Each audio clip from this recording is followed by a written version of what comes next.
question is how we're gonna actually get the. Now we'll figure it out on the ground. You can do the fireman's catch with a cloak, and I'll just jump into your cape. DM, It's I have a 3 question. stories, correct? We have a question. Yes. I do. Did anyone throw me money?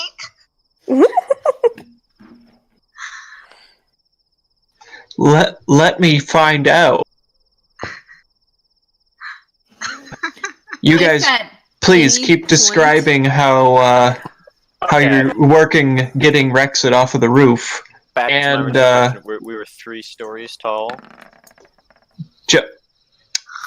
I'm sorry, Taya, but no one is impressed or on the street by your glowing flash dance.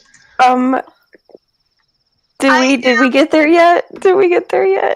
Yeah, have Evan and Juniper, because I will give Taya money. Actually, no, I will jump in. I will join with Flash. Oh, that would be fantastic. You guys are just making a giant flash mob all of a sudden. We enter into the area, and I see ching thing because I can make. That's weird. What? Our lovely Taya is giving us a performance. And I walk over and I bow and then I say, "Cut in." You all start dancing. All right, that's a thing that's happening, I guess. You all do that. And I apologize to Glinfir and Rexit, but what was the question you literally just asked that I wasn't paying attention to? How tall are we off of the ground from this new building? It's still 3 stories? It's 2. Okay. Feet-wise, how much is that again? Like... What would you say? 12 feet at least? Oh, that's not 30-ish bad. feet. Yeah, because it would be at least 10 feet per floor, probably. Per story. Yeah. Okay. So 30 feet is what you're going with? I'll go like 25-ish. Okay. I look to Rexit and I say, your fireman's catch is probably our best idea of not leaving the grappling hook behind. It's just a grappling hook. How attached to it are you? Mainly by the fact that it's hanging off the side of a building, showing somebody was near here recently. No. I could collect it and just run down some other side.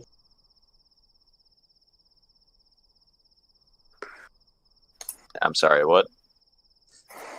If Rexit waits for you to touch down and then collects the rope and runs across the roof of the residential building to a different position, he can either scamper down on a different side and we can leave the hook behind where nobody will notice it, or he can just find a roof access and scurry all the way down through the normal floors.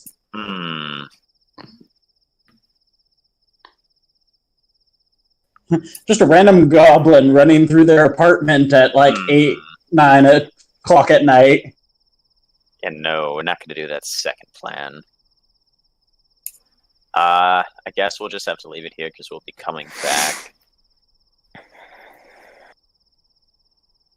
So yeah, we'll leave it there for now while he climbs down. And then I have an idea I would like to try when he gets to the bottom with me. If nothing else, once you're safely on the ground, Rexit could loosen the grappling hook enough that we can shake it loose. Since Rexit only weighs 50, 60 pounds, that's what I was he might be able to power say. slide down the rope and then just shake it loose. We could try that, and I'll be there to try and catch you if it doesn't hold. That works. Okay. Somebody performed? I rolled it when we started dancing just for the heck of it, but apparently I'm not a good dancer. You're too enraptured by Taya's performance to really compliment it. I went to get out I'm going to rip off my terrible, bad fabric costume thing. Put my jacket back on, then I want to pull out my viol and start to play a little lively, sort of folky thing to accompany the dance. Just because, yeah, this is what I like to do. I'm not We gonna... dance to that. And it's really pretty. Well, I mean, we asked for a distraction. This is totally a distraction. Suitable. Rexit, go ahead and roll for jumping off the building like that. Rexit, no! I am like power sliding, but I've got boots and gloves, and I'm just going, like doing like the what would that be? Just a fireman's descent? I'm going to argue athletics because you're not being like graceful with this at all. You're just being as strong about it as possible. Oh yeah, I'm probably going to take some friction burns, but if I've loosened the grappling hook, I will take friction burn over falling 30 feet. Absolutely. Go ahead and give me that roll.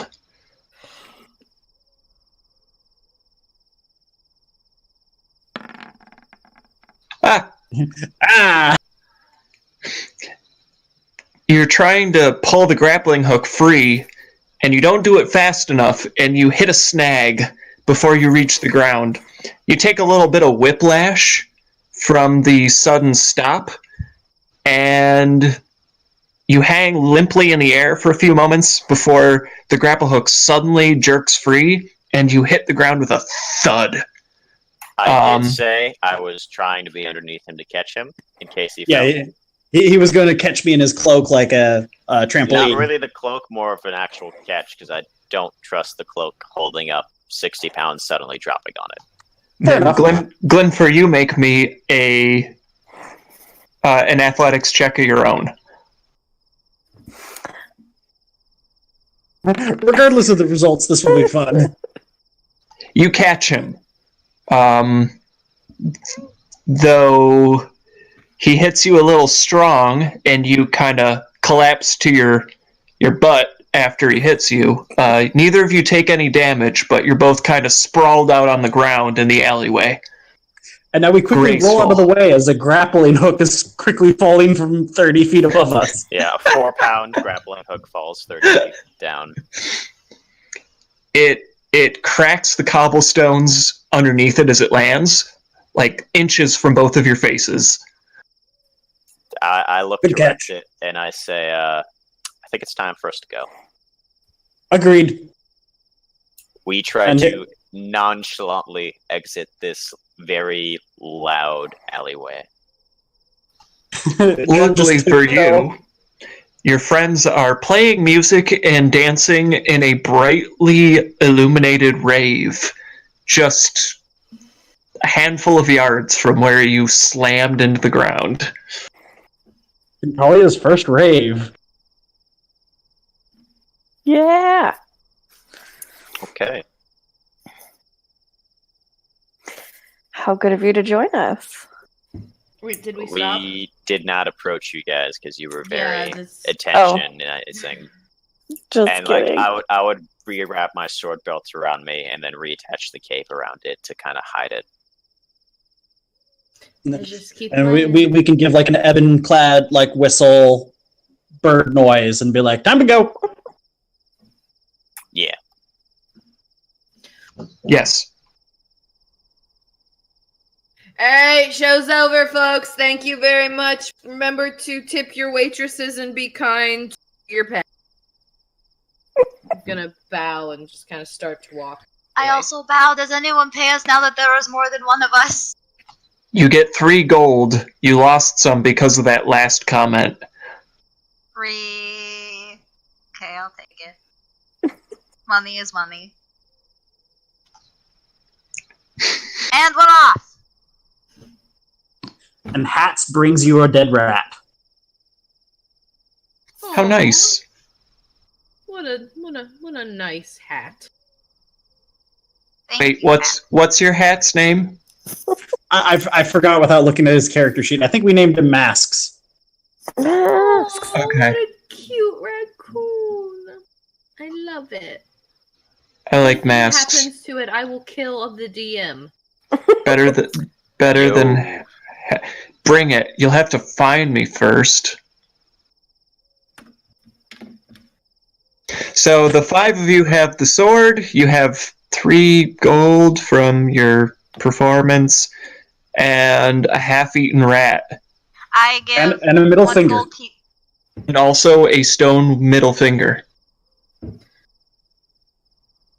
I give 1 gold to Evan and 1 to I almost said Taya, but that's me, and Juniper.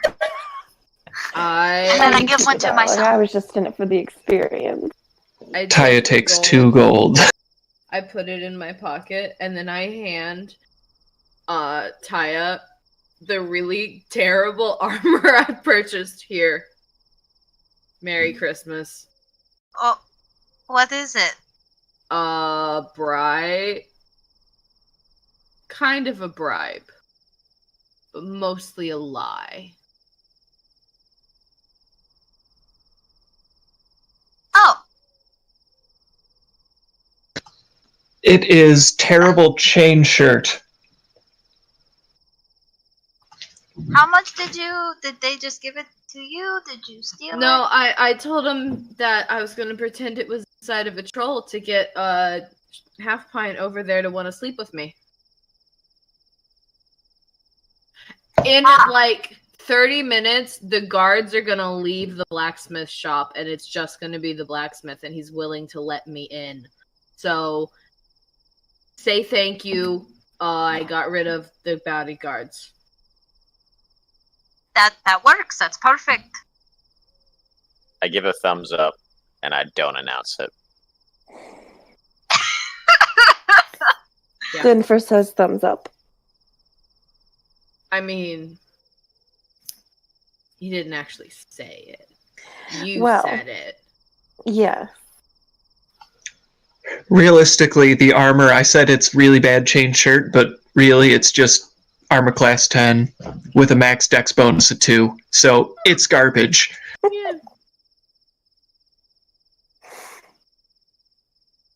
Wear it if you want. But it's shiny garbage. Oh no, it is grungy and dingy and dented and terrible. It could be made shiny again, though. Prestidigitation. No. I want to cast Whoever- Prestidigitation on the armor and make it shiny. It cannot be made shiny again. Can it be slightly better than it was? You could change its color, maybe? It'll only last an hour.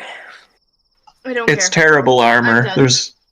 There's no doing about it. It's terrible.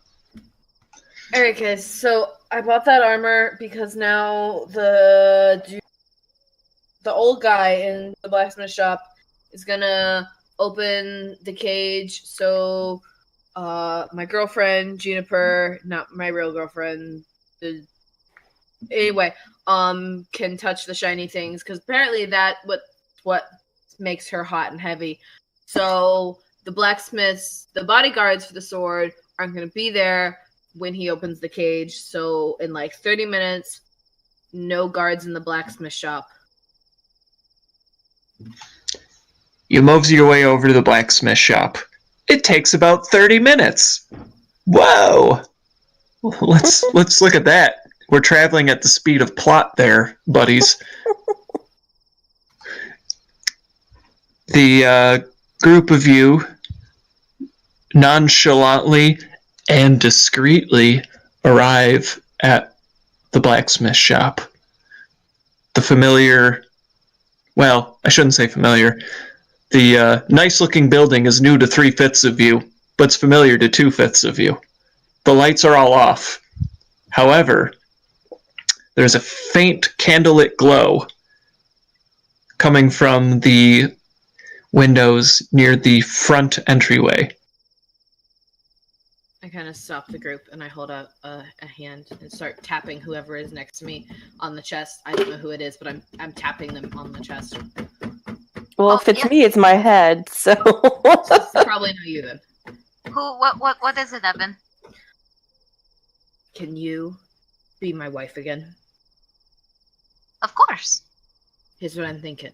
I take Half Pint in, we get him to unlock the cage, we signal, you come screaming in because I'm a cheating, terrible, awful person, and suddenly distraction, and we leave the cage unlocked. So sneaky sneak and sneaky sneak number 2 can sneaky sneak, steal the sword, switch out the sword, domestic dispute in the streets, distraction. I would like to say I'm good at sneaking, not so much stealing. How about switching? That categorizes under stealing. Sneaky sneak number 2, can you steal? From a game mechanics standpoint, so. I mean, I'll already be in there.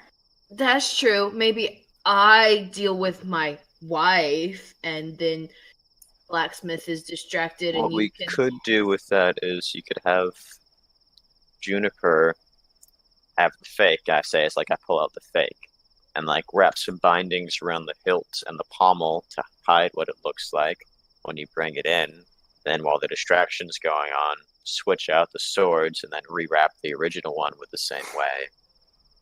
And then that way it looks like you just kept your sword, but the fake's in there. Works for me. Yeah. What do you guys do during that, though? Are you like... Stay out here and make sure that no one else is trying to... Or give you like a weird signal if the guards are trying to come back randomly.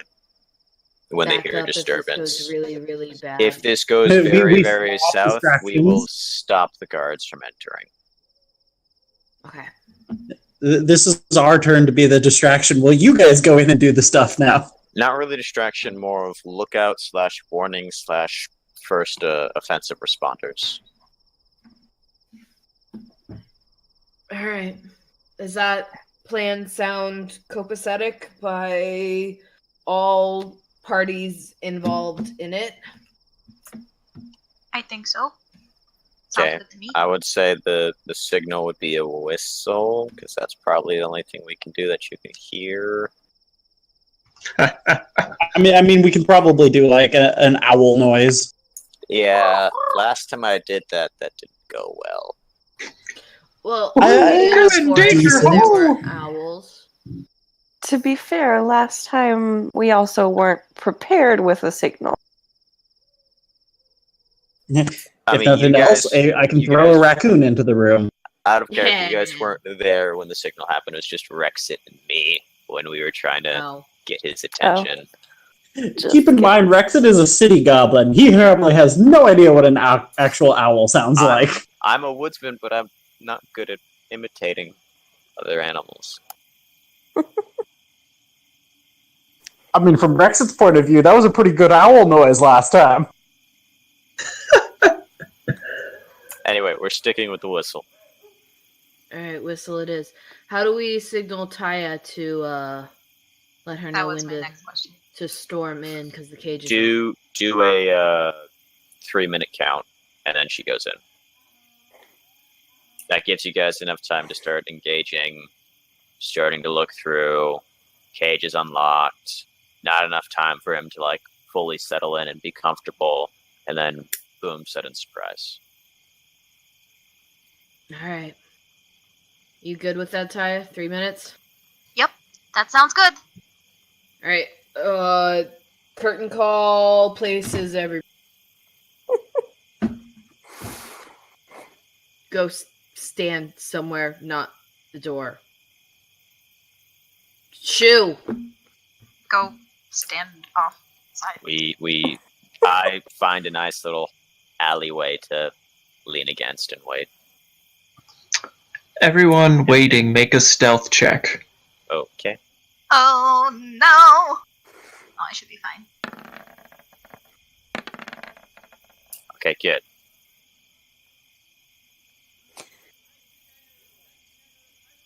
Sneaky, Just- sneaky. Just a second.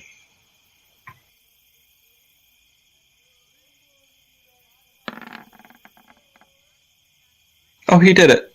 Cool. I ran back into the room before I wandered off, so. Awesome. Thank you. You all take up stations kind of scattered around, and You seem to be blending in with the scenario around you. All right. Action. Rosemary, come on, my beautiful, lovely girlfriend.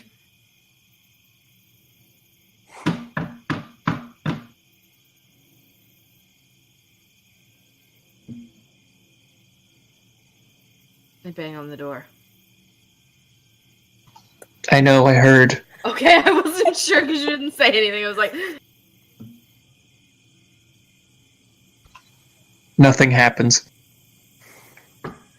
hey, it's, Not so loud. it's me.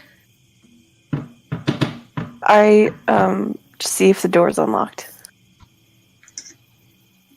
The door is locked, but right as you're checking it, you hear the mechanism turn and it creaks open. Is that you? Yeah, it's me. And Rosemary. I think her name is. Who? The guy who bought the armor to fight the troll. And my Oh, girlfriend. yeah, okay. Yeah, alright. The door pushes open and the spindly, withered-looking man is standing in front of you. It's just the two of you, right? Yeah. We, Quick, get inside. yeah. Get inside. Okay, come on. Go inside. As you pass through the threshold, he kind of looks around suspiciously and shuts the door behind you. Okay, Forge lit? it's just... No. Okay. It's cool. Okay. The forge is cool. The only light in the room is from the candle that he left lit and sitting on the table in the entryway. So, he walks across the floor, picks up the little candle holder.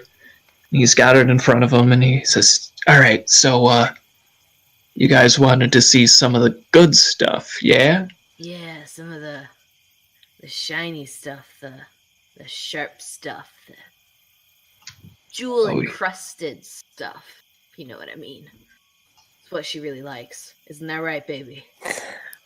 I love fancy things. He looks around anxiously.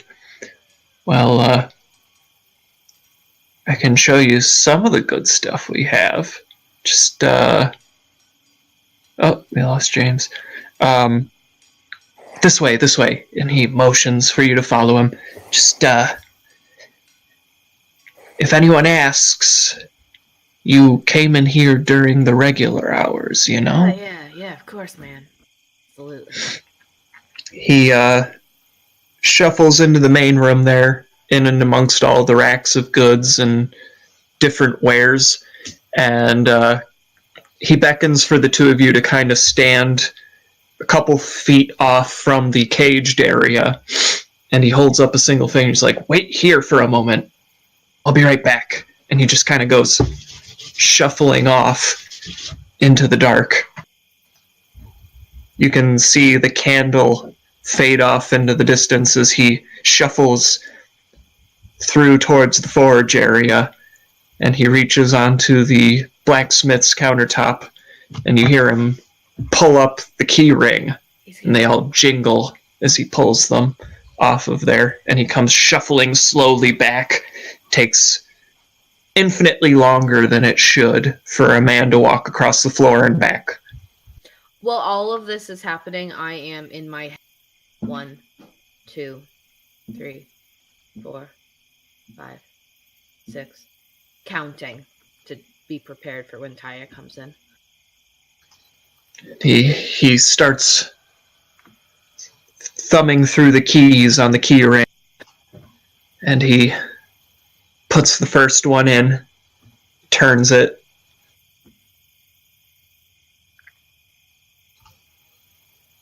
Dang it, got the wrong key.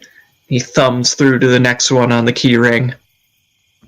You know what, I do? Jams it in. Fiddles with it a little bit. You gotta paint Yes. them different colors.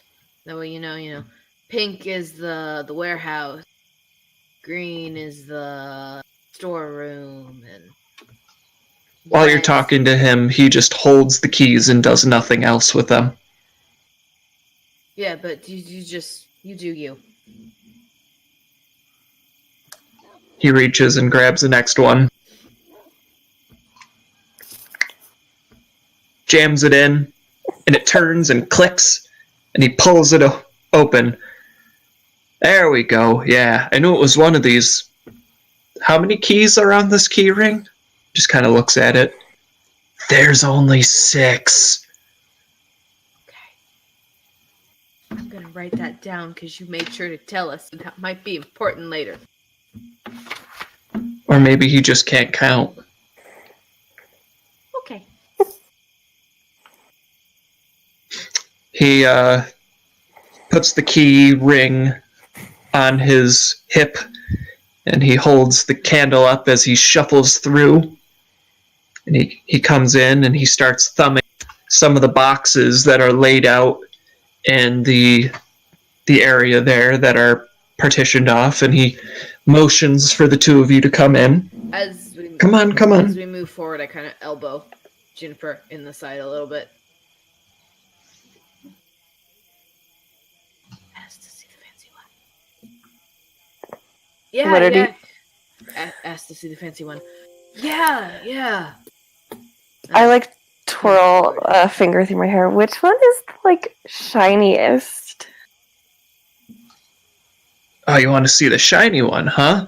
He Mhm. reaches over and he sticks a key in one of the chests on the right side of the partition. And he opens it, and inside the chest are just a whole bunch of beautiful, ornate daggers and axes and all sorts of other weapons that are stuffed inside of this beautiful cherry wood velvet-lined treasure chest.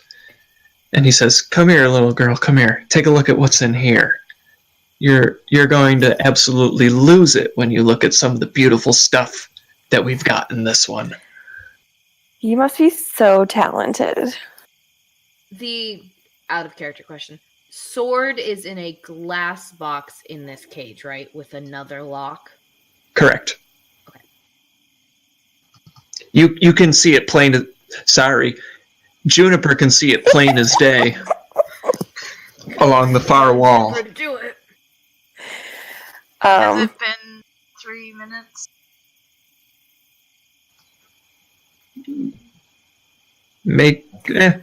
You can walk in whenever you want. I like lean in and look at the ones that he showed, and I'm like, that one has some really pretty spirals on it. And I point to the sword. Can I touch the spirals? Which sword? The one that we're, Trying to steal. yes. He looks at it. He looks at you. Oh no. You can't see that one.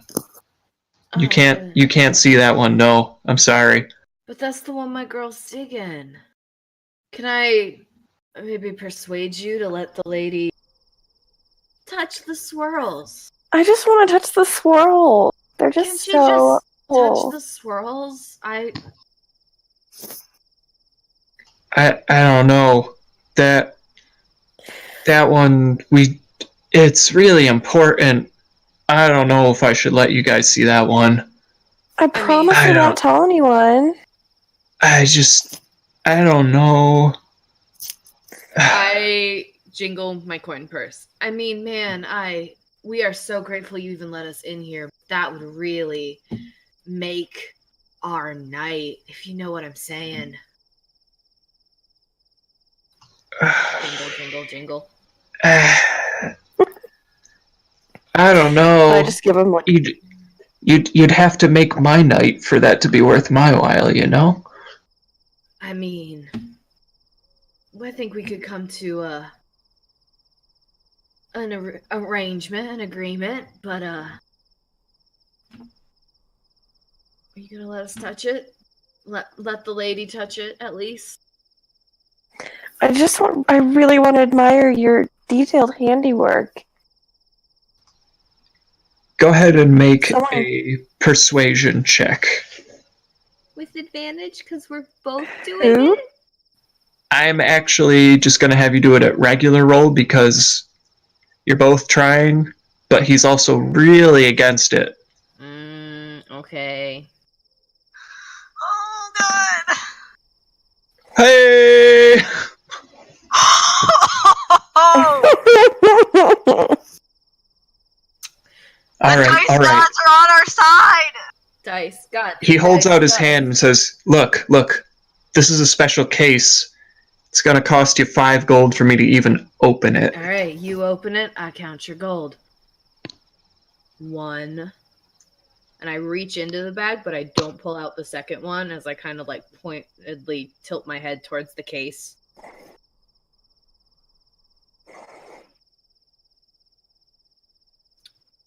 Push to talk, 2. Bloop. Yeah, sorry. He puts the key in the case, and as he's got the key in there, he turns and looks at you. 3. He starts to turn the key, still looking at you. 4. He pulls the key out and starts to slowly lift the case, still looking at you. 5. He puts the lid all the way back, and he holds his hand out for the gold. She gets to touch first. The door busts open. Are you? You cannot be serious right now. Oh no! I'm gonna I- grab the gold and You oh, cannot. no, Did no, you really? no, Did no, you no, think that this was a I- good idea? You didn't think that I was going to find out? I'm gonna shove past Juniper and start to go towards the door and try to like shove her into the case as I start to go out Yes. towards Taya. And I am advancing. Oh no, The- no! You are not allowed to be within 20 feet. The withered That's- old no, man that's not what they said. You follows you out. you left me and I cannot. He's got his hands out. What is this? What's going on Right. here? And he's following you out. And in the distraction, he is completely clueless. I would like each of you, I'd like Taya and Evan both to make a wisdom check for me. Oh no! A what check? Oh, A what Wisdom. no! Why? check? Yep. Why? Okay. Okay. Why is your stuff on disadvantage all the time? Oh, it's because I had to roll a disadvantage. The Okay. thingy back. Sorry. We're good. We're good. Thank you. Juniper, what are you up to while this is all happening? I want to stealthily do a sleight of hand check. So should I do both? Just do a sleight of hand. Okay. At advantage. Oh, whoops. Well, hey, it doesn't matter, Yeah. apparently. Yes! Straight Oh killed it. my god. Both climatic moments of the two groups get in at 20. You make that Killing switch, it tonight, guys. and you rewrap the real sword like it's no big thing. Yes. I'm still yelling at Evan in like a face. I'm gonna switch into Infernal, and start yelling at you in Infernal, and it's gonna be like, "This plan is going so good. I'm so glad we came up with so same team together." You know, it would be so ironic if he speaks Infernal. Right? Oh, He doesn't. I just want to throw that out there. I figured.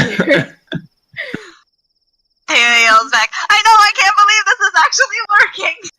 Why are we such a good team? We come up with such good ideas. So excited about our work partnership together. We're going to be so great. This is amazing. But it Do you sounds think like we've done enough of this yet?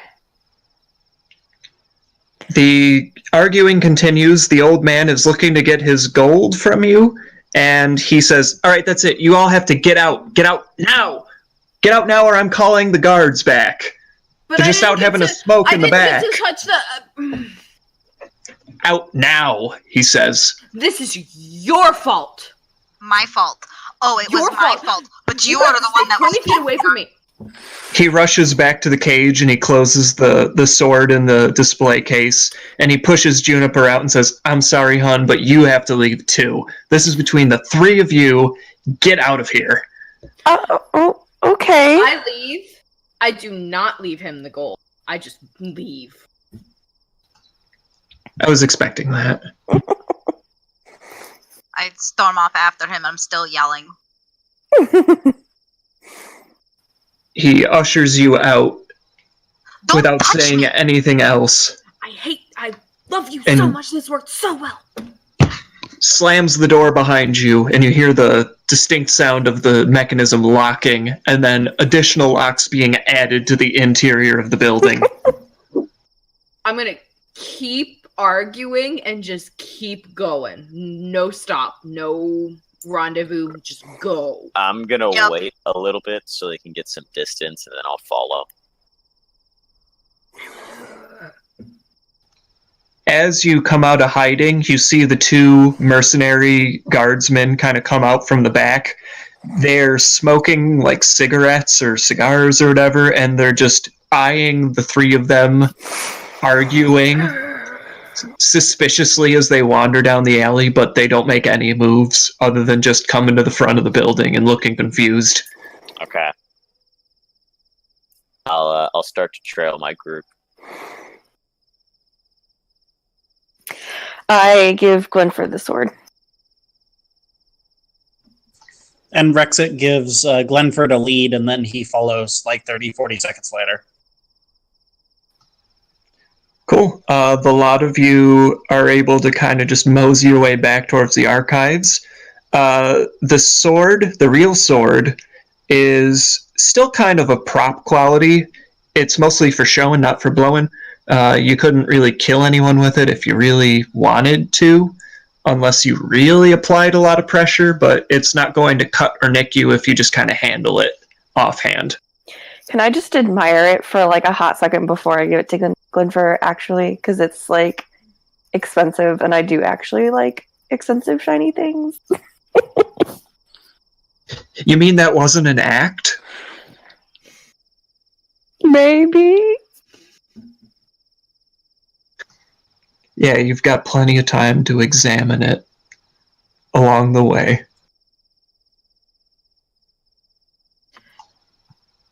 All right, team. Good job. Well, who's up in his hidey hole? I raise my hand without announcing it. Glinfir is raising his hand for. Just start to walk back in the direction towards the tavern. Are you not going to join them? I mean, I'm gonna be useless putting it back in a spot that I don't know where it is. Or You weren't useless in the dancing. are we gonna dance some more? I would love to dance with you. What time is it now? We could dance some more. It's Good. probably closing in on like 10 o'clock at this point. Y'all, we crushed this in like 2 hours. We should dance. Give the city a nice little lullaby. First, I want to see if there's any more guard patrols nearby, because we did knock off tiles from the top of the roof. Anyone who's going to be looking out, make another wisdom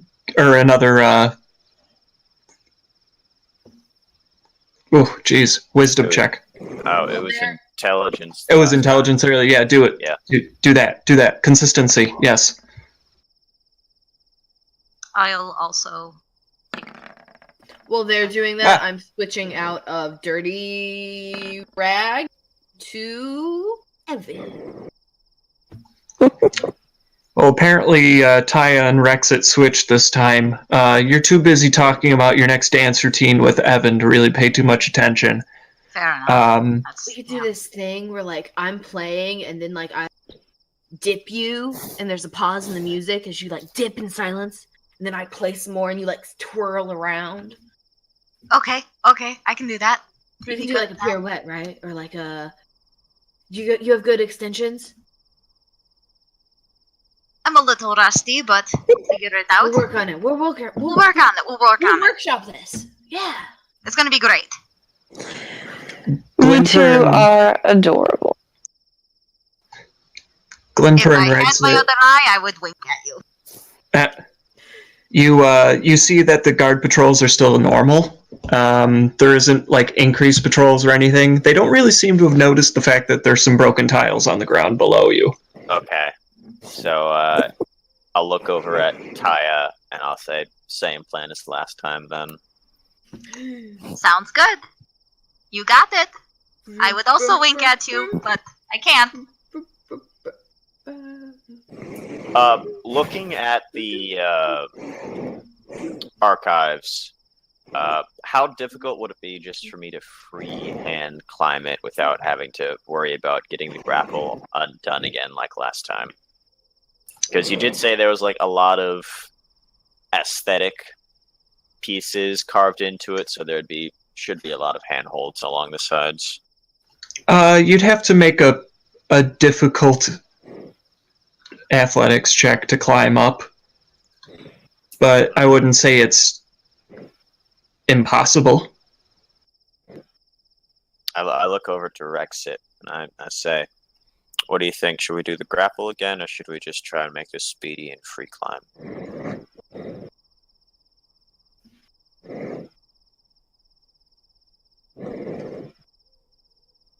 Can Rexit, what would that be to analyze the difficulty of a free climb like that?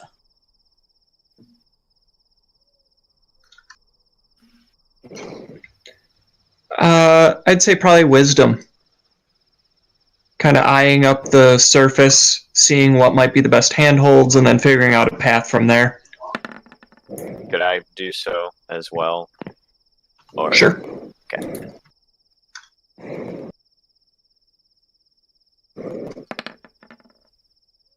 Well, we both got 15. You both spot the same path up the side of the wall. I will say if you want to free climb, you can do an athletics check with advantage. But it will have to be athletics. I figured, yeah. Well, it is faster and it's less intrusive with a rope. So I'm gonna go for it. We'll see. Perhaps I should go so you can catch me if I need to jump down again? I don't know, are you... Mechanics speaking wise, I don't know, Glinfir would explain this to you. He's not that strong, but he's still, like, athletic, so that would be like, I don't have a big bonus, but I'm still proficient, is what I'm saying. Likewise. I think you and me both have the same bonus to athletics. Okay. I mean, if the sword wouldn't encumber you too much while climbing up, since, it is your height. I mean, that would be Bloop's yay or nay there. Like, if he wears it like a bandolier, would it impede him at all, or is it just... You could probably situate it so that it's kind of free hanging, but still secure, so not really getting in the way too much. Flip a coin for it? No, just go for it. No, what we're saying is flip a coin to see who goes up. Sorry. Okay, yeah. Sure. I guess it'll be whatever heads is. Alright, so I'll roll a d2 and roll 20. So heads 1, tails 2? Yeah, that sounds good.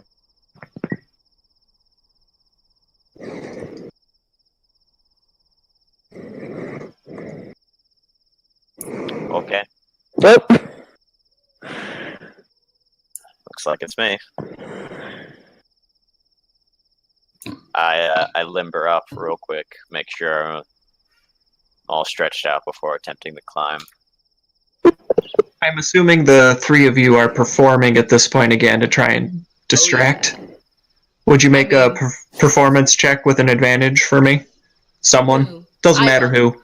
I will, because I am good at performing. It is my shtick. Great work. Okay, time to do this athletics with advantage. It kinda, I think, looks like a Lindsay Sterling thing, dancing, but also I have a Oh. violin. So it's Yay. very- Going to stop at an 18, but didn't. Rip. Well, it's a good thing you guys are performing. Crunch. You lose your hand holds a couple times. You slip a little bit. Maybe knock a couple of... Couple of carvings kind of come loose. They weren't really securely attached. a couple fingers go flying. But you do slowly climb your way to the top. And you look down after you haul yourself over the edge, and you see that the guards are still completely enamored with their performance again. They seem to just be enjoying the fact that there's something going on in the middle of the night to entertain them in what would normally be a really boring shift. Okay.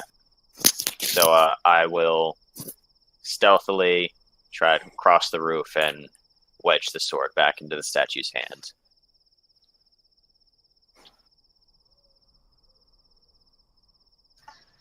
Did you...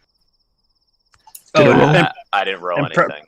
I was gonna say prior to you climbing up, Rexit hands off the broken middle finger. Awesome. I don't have any glue, so Just put it in place. Somebody else will think they broke it. okay. So go ahead and roll a stealth check for sneaky crossing. Yep, go for it. I apologize for all of the yawning. God I'm damn it, these so rolls. sorry. Shit.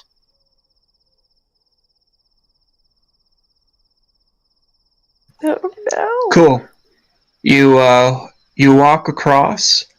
You get back to the same statue that you pried it from to begin with, and the hand, minus the middle finger, is still sticking out, ready to take the sword back. Shink. You stick the it whole in. hand breaks off. Shut the fuck up. Whoa. Oh. Tense moment right now. I'm not doing good with rolls. You put the sword in, and I would like you to make for me a perception check.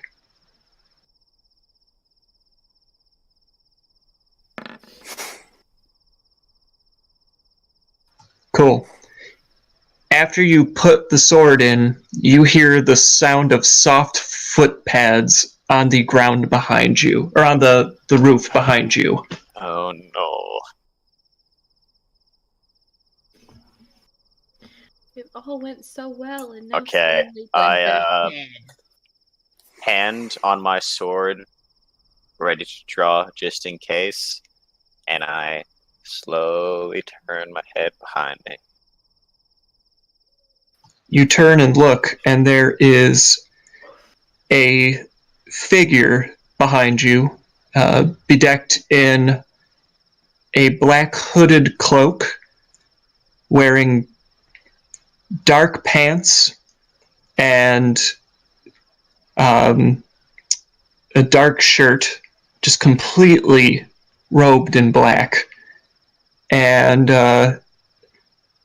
you see them.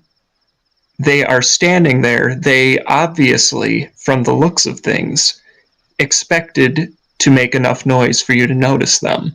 And they stand with their arms crossed as they stare down at you. I about face, hand still on my sword, and I wait. That's the real sword, then, they say. Who's asking? just the one who, they pull out a leather pouch, has the payment for you. Then yes, it's the real sword.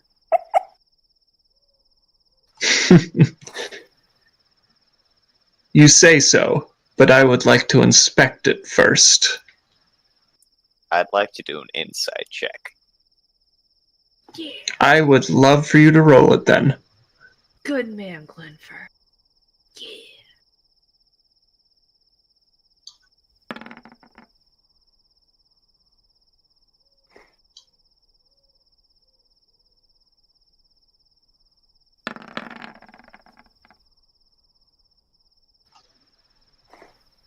They are not lying. Okay. I take out the sword, and since it's not sharp, I'm holding it by the blade. Like, I walk towards him and I like show it to him, but I don't give it to him. The arms uncross, and a large furry paw reaches out and takes the edge of the blade. You take a moment and examine their face, and from under the hood you see that this is actually an enormous tabaxi, a giant cat, completely black-furred, yellow glowing eyes, looks kind of like a jungle panther underneath that hood. You also take a note of the fact that they're not wearing any shoes. They've just got thick, furry cat feet padding on the ground beneath. As the hands grab the tips of the sword, the man holds out the leather pouch with the other paw and simply says, "Thank you." I let go of the sword and I reach for the pouch. They drop it in your hand and pull the sword back. I say, nice doing business with you. We are, of course, extremely pleased. And with that, the sword slips into an empty scabbard that the man was wearing on their side. I give him You like will count. All the money is there. Okay. I give him a half bow. So like The, a full 90 degrees, it's like a 45-degree bow. Especially on the roof there. He also dips slightly, and the tail kind of curves off from the side, and with that turns and leaps out into the night and vanishes. Like, is this a familiar vanishing for what I am trying to be? It's a soft and silent cat vanish. Oh, okay. Well, I say to myself quietly, well, it's an interesting person. And I go to the edge of the roof again, and I like just peek over, just to get like a quick eyeball, see if there's any guards coming before I make my descent. You see none. Okay. I attempt to climb down. And just in case, I have like my grapple with the rope tied around me with like short slack with an easy reach. So like if I need to panic throw while falling, I can panic throw while falling. Just go ahead and make another athletics check for me, please. It might not end well, but Rexit would return the favor and be like lurking at the base of his descent in case he can catch Glinfir. Another 13. That's good enough. You climb down slowly but surely.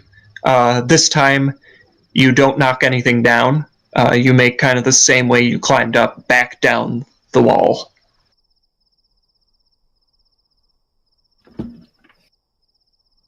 And you're back on the ground. Okay. Quickly count the gold. You kind of thumb through it. There's actually more platinum in there than gold.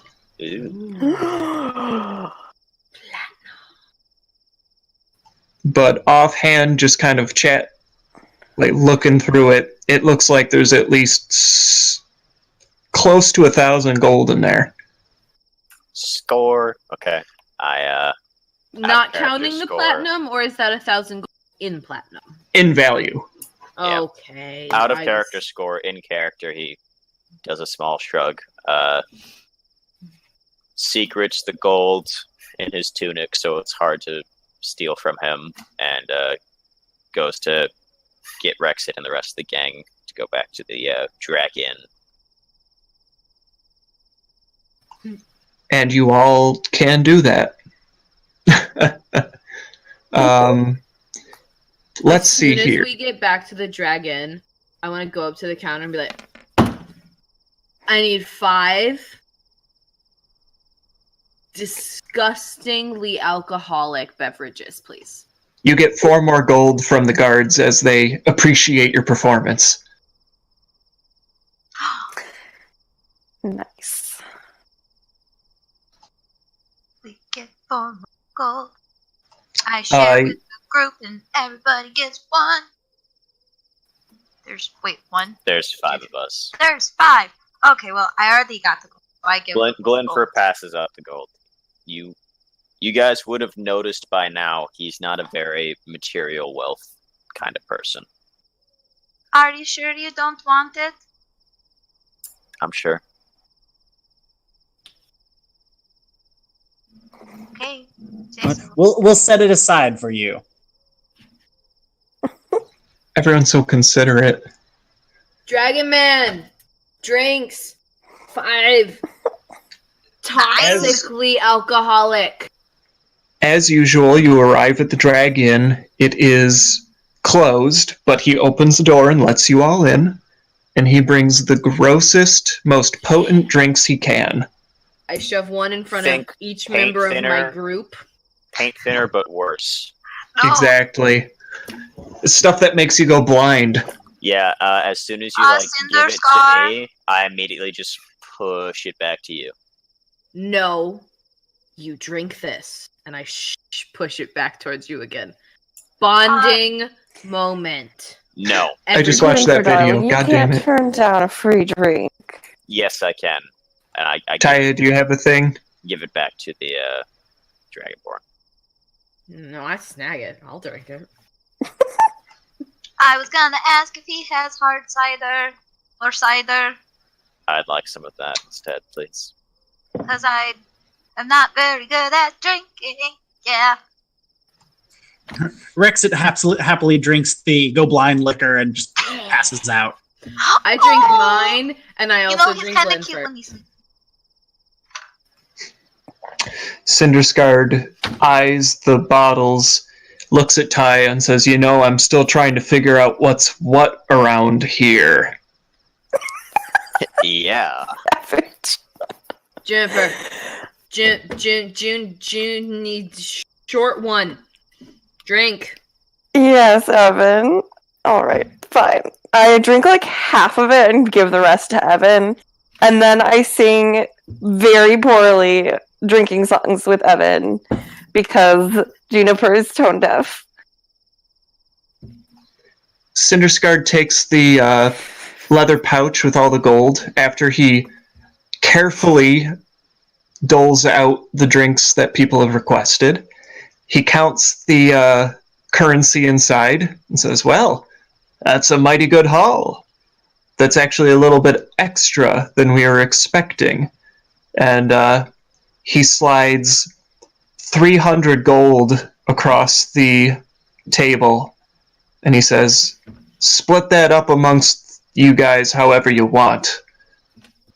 Consider it payment for a job well done. You said it was 300 gold? I did. We get 75 gold each. No, we don't. I can't do We that. get 60 gold each. Yeah, 60. You are correct. The rest like goes it. straight to the guild's coffers. You know, Glinfir puts business. 15 of his gold to Rexit and 15 of it to Taya, like under the table. Are And what? then pockets the rest. Can Interesting. I notice it?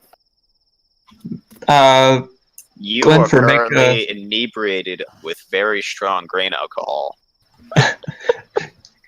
Glinfir, make a sleight of hand check. We'll see where we go from there. I can Will do. disadvantage maybe for my what is it, perception? Yeah, you go ahead and roll perception at disadvantage. It's gonna be bad. Yeah, you don't notice. How much did You, you say? 15 to slipped you 15. and 15 to Rexit. For your trinamic trio. Rexit gives Glenfir a high five. Glinfir returns it.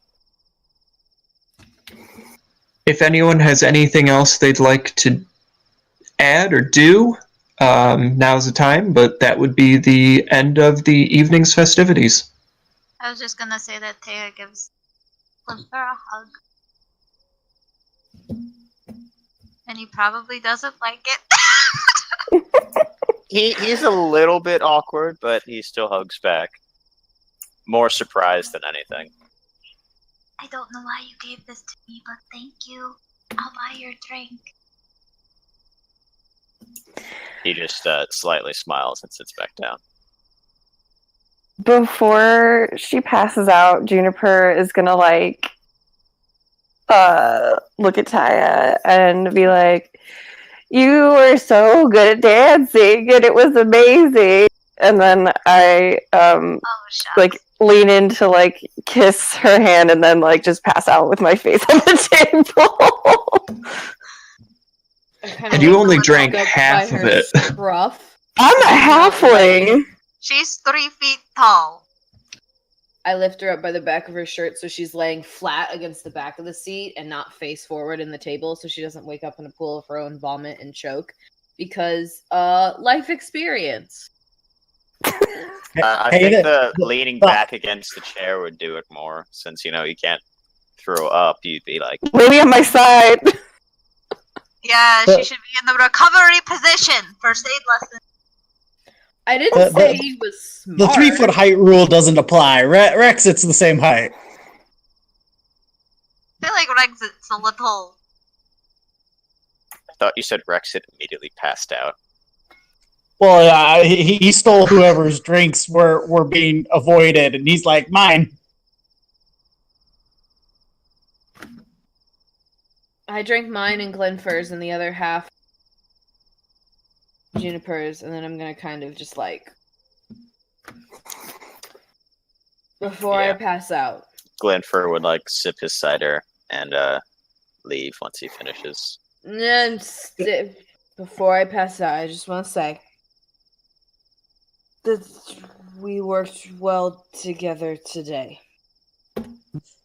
If nothing else, Rexit breaks out his bag of useless junk and he divvies up stone statue fingers because he's got a lot of them now. Actually, before Glinfir would leave, when most of the people are passed out, he'd stop at Evan's chair and take out his short sword and slightly weaken one of the legs so it'll give at some point, and then he'll walk away. Rude. I am not even going to try to roll that I noticed that because I do not notice that. And we'll cut it from there. Great job, everyone. Thanks, everyone, for joining us tonight. And we will see you next time. Hey, you next Ian, before we leave, time. did we level up? Did we level up? Duh! Yeah! Yeah. Yes! Okay.